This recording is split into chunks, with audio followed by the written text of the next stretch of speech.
बोले मैया हम तो शंख चक्र गदा पद्म इसलिए लेके आए, एक मामा कंस जन्म लेते ही मार देता है, इसका वध कर देंगे।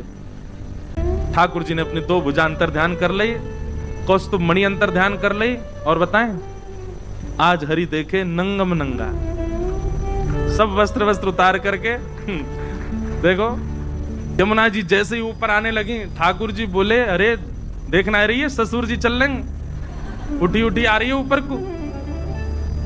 अरे वसुदेव जी नेक तो लज्जा कर ले। बोले आप चरण दे दो। ठाकुर जी ने पलना वो सूप में से अपना चरण बाहर निकाला,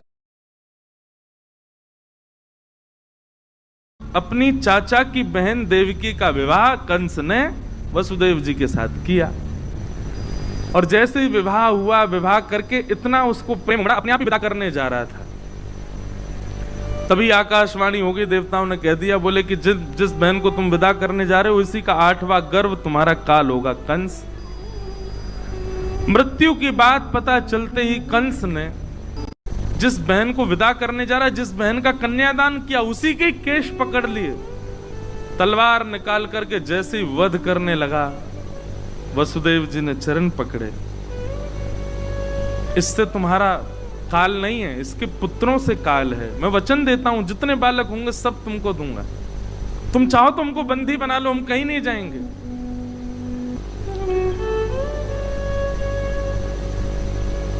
कंस ने कहा मुझे आपकी बात पर भरोसा है, वचन दीजिए जितने बालक होंगे सब मुझे देंगे आप। जी निश्चित।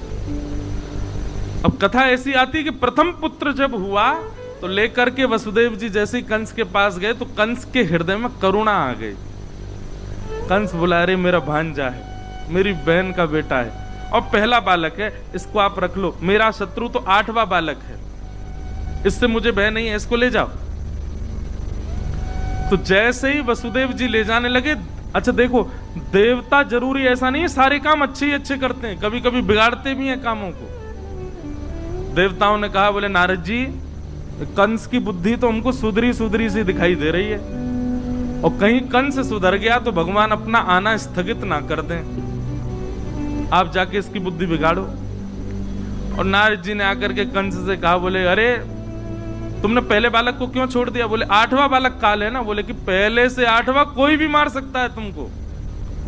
कंस की बुद्धि बिगड़ गई महाराज, 6 बालकों को कंस ने मार दिया और 7वें बालक के रूप में स्वयं श्री बलराम जी महाराज पधारे। आप शेषनाग के अवतार हैं। आपका आगमन जैसे ही हुआ, भगवान ने योग माया, जिन्हें हम देवी भद्रकाली आदि आदि रूपों से नाम जानते हैं, इनको ही माया कहते हैं, योग माया। योग माया को भगवान ने आज्ञा की कि हमारे मां के गर्भ में जो 7वां बालक है ये शेषनाग हैं, इनको स्थान स्थिरित करो। और 7वां बालक जो है कुछ माह देवकी मैया के गर्भ में रहने के बाद रोहिणी मैया के गर्भ में स्थगित हो गया।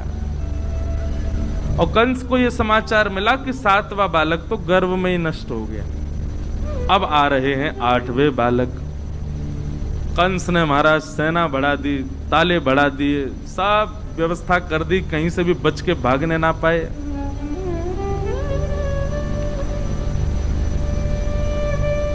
जिस दिन से ठाकुर जी गर्भ में आए, देवकी मैया इतनी सुंदर लगती हैं, इतनी प्यारी लगती हैं, भागवत में वर्णन है। तो कंस की स्थिति क्या हो गई? राक्षस है लेकिन रोज देवकी को देखता है और देवकी जी को देख करके उसके नेत्र सजल हो जाते हैं, मन में भाव आ जाता है, मुस्कुराने लगता है, प्रेम। पहले ही बोल के आता मंत्रियों को, जैसे मैं रोने लगूं मुझे खींच लाना वहां से। पता नहीं क्या हो गया, देवकी को देख के बड़ा भाव आता है। तब मंत्री बोले इसके गर्भ में मायावी बालक है, वो आपको दयालु बना रहा है ताकि आप उसको ना मारो और वो आपका वध कर दे। बोला हाँ सही कह रहे हो तुम, यही बात है। भादों का महीना, अष्टमी तिथि, मंदम मंदम जलधरा, जलधारा मंद मंद गिर रही है। और तभी चंदन की सुगंधी से पूरा विश्व महकने लगा।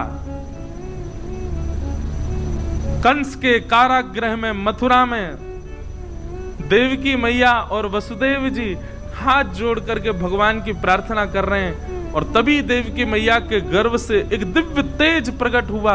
अद्भुत तेज प्रकट हुआ और उस तेज पुंज के विश्राम होते ही शंख चक्र गदा पद्मधारी श्रीमन नारायण श्री बाल कृष्ण प्रभु प्रकट हो गए। बोल बाल कृष्ण लाल की। अब अपने चित्त में दर्शन करो, ठाकुर जी की प्रकट होते ही झांकी कैसी है। तो कह रहे हैं तमद्भुतम बालकम, ठाकुर जी छोटे से बालक ही हैं लेकिन अद्भुत बालक हैं। बोले भैया अद्भुत बालक कैसे हो गया? बोले क्योंकि ठाकुर जी की 2 भुजाएं नहीं थी जब प्रकट हुए, 4 भुजा वाले ठाकुर जी प्रकट हुए। और अद्भुत बालक क्यों हैं? बोले 4 भुजाएं भी खाली नहीं है, शंख चक्र गदा पद्म गर्भ से ही लेकर के ठाकुर जी प्रकट हुए हैं। बिल्कुल भी बड़े ठाकुर जी के स्वरूप का चिंतन मत करना, छोटे से लाल जी ही चतुर्भुज रूप में हैं। शंख चक्र गदा पद्म हाथ में धारण किया है और पीतांबरम सांद्र पयोद सौभगम, ठाकुर जी पीतांबरी पहन करके, पीली धोती पहन करके प्रकट में, कपड़ा लत्ता पहन के आए लाल जी, पूरे तैयार श्रृंगार करके आए अपना।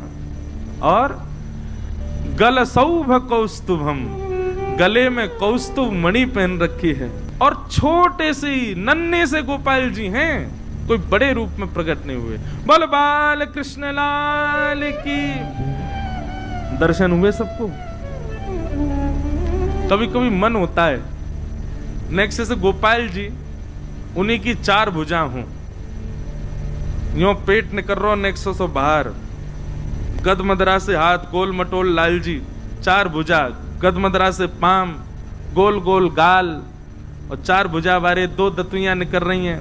वैसे तो जन्म लिए दांत नहीं थे ठाकुर जी के, होते तो वर्णन आता कि दांत थे, पोपले ही भये लाल जी।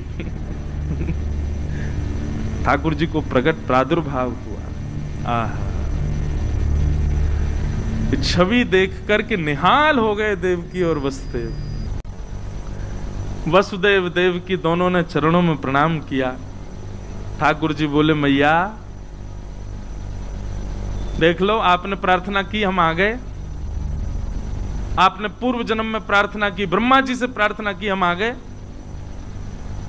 देवकी मैया बोली हमने तो कहा था कि आप पुत्र बन के आओ, आप तो पिताजी बन के आए हो। शंख चक्र गदा पद्म में लेके कौन आता है? कपड़ा पहन के आए हो गर्भ से हैं, और कौस्तुभ मणि लटका के आए, मतलब यहां भी श्रृंगार करके प्रकट भये। बोले मैया हम तो शंख चक्र गदा पद्म इसलिए लेके आए, एक मामा कंस जन्म लेते ही मार देता है, इसका वध कर देंगे। देवकी मैया बोली वध तो ठाकुर जी आप चाहो तो कंस का जन्म ही ना हो, वध तो बहुत दूर की बात है, ये सब आपकी लीला है। कृपा करके एक माँ को जो सुख होता है बालक को जन्म देने में, वो सुख मुझे प्रदान करो। माँ का सबसे बड़ा सुख क्या है? जन्म लेते ही बालक उसके हृदय से लगा दिया जाए और फिर माँ अवकाश पाते ही अपना पयोधर बालक को पिलाए। ठाकुर जी वही तो सुख है। मेरे 7 बालकों को कंस ने मार दिया, 6 बालक मार दिए, 7वें का जन्म नहीं हुआ। मैं यह सौभाग्य प्राप्ति नहीं कर पाई कि अपने बालकों को अपना पयोधर पान करा सकूं। कृपा करके आप परब्रह्म मेरे यहां पुत्र बन के आए हो, छोटे से बालक बन जाओ, मुझे अनुभव करा दीजिए ना कि हाँ सच में आप बालक बन के आए हैं, मेरा पयोधर पान कर रहे हैं।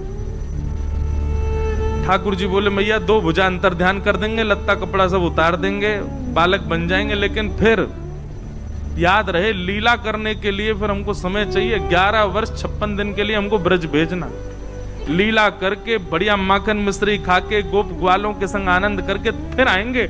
11 वर्ष का प्रतीक्षा करनी पड़ेगी, तब आकर के हम महाराज कंस को वध करेंगे। मंजूर हो तो बताओ।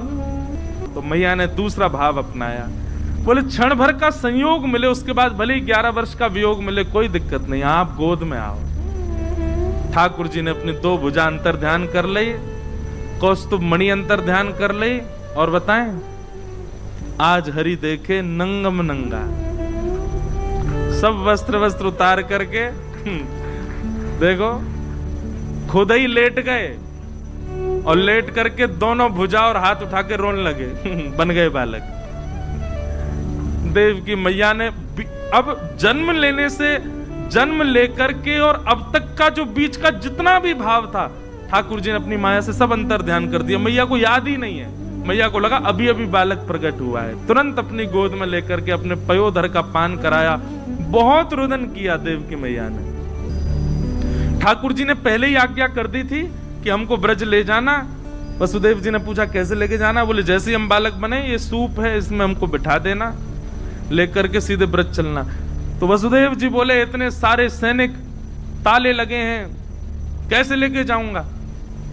ठाकुर जी बोले मेरी शरण ग्रहण कर लो, बंधन छोड़ने की जिम्मेवारी मेरी।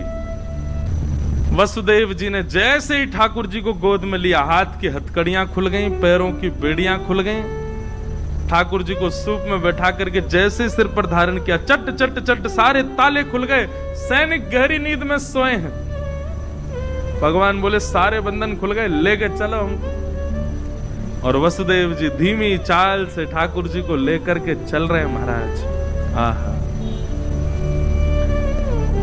जैसे ही ठाकुर जी बाहर पधारे मथुरा के कारागृह से, आकाश में देवता खड़े होकर के भगवान का दर्शन करें और देवताओं ने स्तुति गाई। सत्यमृतम सत्य परम त्रिसत्यम सत्यश्च योनिम निहितम च सत्ये सत्यस्य सत्यामृत सत्य नेत्रम सत्यात्मकम त्वाम शरणम प्रपन्ना। महाराज भागवत में तो इतना सुंदर वर्णन है कि आज हिंसक जीव भी आपस में मित्र हो गए।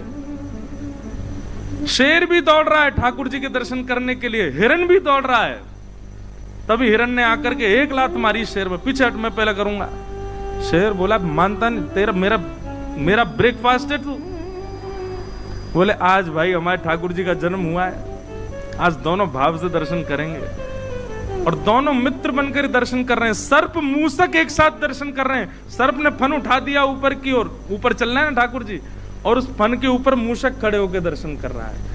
आज सबको ऐसा लग रहा है कि कोई हमारा शत्रु नहीं है। जिस दिन ठाकुर जी प्रकट हुए उस दिन ऐसी स्थिति हो गई, ऐसा स्वभाव हो गया। मंदम मंदम जलधारा गिर रही थी, तभी शेषनाग आए और पीछे से छतरी बना करके ठाकुर जी के पीछे चलने लगे। वसुदेव जी को इन सब भावों का अनुभव नहीं, वो तो ऐसे भाव साम्राज्य में चले, उनको पता ही नहीं चल रहा क्या हो रहा है।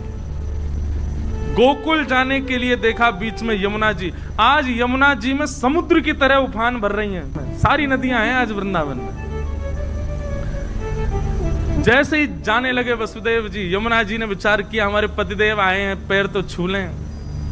यमुना जी जैसे ही ऊपर आने लगी, ठाकुर जी बोले अरे देखना आ रही है, ससुर जी चल लेंगे, उठी उठी आ रही है ऊपर को। अरे वसुदेव जी नेक तो लज्जा कर ले। बोले आप चरण दे दो। ठाकुर जी ने पलना वो सूप में से अपना चरण बाहर निकाला। यमुना जी ने एक हिलोर भर करके चरण स्पर्श किया और मार्ग प्रदान कर दिया। वसुदेव जी चलते जा रहे हैं। गोकुल पहुंचे। वसुदेव जी जैसे ही पहुंचे, लाली को लेकर के वसुदेव जी वहां से मथुरा को प्रस्थान कर गए। मथुरा जाकर के जैसे ही पहुंचे, बालिका ने रोना प्रारंभ किया। कंस की निद्रा खुल गई। आकर के उसने बालिका को जैसे ही पटका, अष्टभुजी देवी भद्रकाली प्रकट हो गई। विंध्यवासिनी मैया विंध्याचल में विराजमान है, भगवान की बहन है वो। उन्होंने कंस को बताया कि भाई तुम्हारे शत्रु ने तो ब्रजमंडल में जन्म ले लिया है।